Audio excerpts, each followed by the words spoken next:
அஸ்ஸலாமு அலைக்கும். இதுதான் முழு ஆட்டோடைய மந்தி. இது நம்ம இன்றைக்கி ஒரு சவுதியில் ப்ரோக்ராம் ஒன்று நடந்துச்சு. நேற்று மழை பெஞ்சனால அந்த ப்ரோக்ராம் கேன்சல் ஆனதுனால அப்படியே அந்த முழு ஆட்டு மந்தி நம்மளுக்கு கிடச்சிது.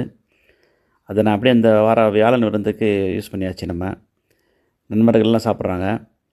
இந்த ஆட்டில் பார்த்திங்கன்னா எல்லா வகையான பார்ட்ஸுமே இருக்கும். அதோடைய ஸ்பேர் பார்ட்ஸ் எல்லாமே இருக்கும். ஈரல், உடல், அதனுடைய தலையிலேருந்து எல்லாமே முழு ஆட்டையும் போட்டு செஞ்சுருப்பாங்க.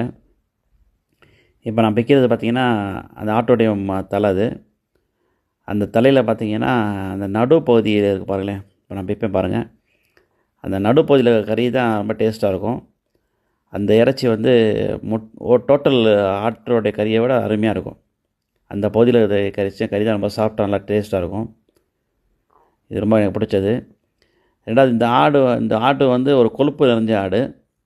ஒரு 12 கிலோ தான் மொத்தமே இருக்கும். அந்த கொழுப்பில் தான் முழுசாக தம் போடுவாங்க இந்த பிரியாணியை. இது ஒரிஜினல் கலர் இப்படி தான் இருக்கும் பாருங்கள். ஒயிட் கலராக தான் இருக்கும். ஒரிஜினல் மந்தியோட கலர் ஒயிட்டாக தான் இருக்கும். கொழுப்பில் தான் செய்வாங்க. அதனால் இது டேஸ்ட் நம்மளுக்கு பிடிக்காது. நம்ம ஊரில் ஹோட்டலில் செய்யக்கூடிய மந்தியை நமக்கு தகுந்த மாதிரி கொஞ்சம் மசாலா சேர்த்து செய்கிறாங்க. பட் அது ஒரிஜினல் ஸ்டைல் கிடையாது. இதுதான் சவுதியில் கிடைக்கிது அந்த ட்ரெடிஷ்னலான ஒரிஜினல் மெத்தடில் செய்யக்கூடிய மந்தி தான். இந்த கலர் தான் இருக்கும்.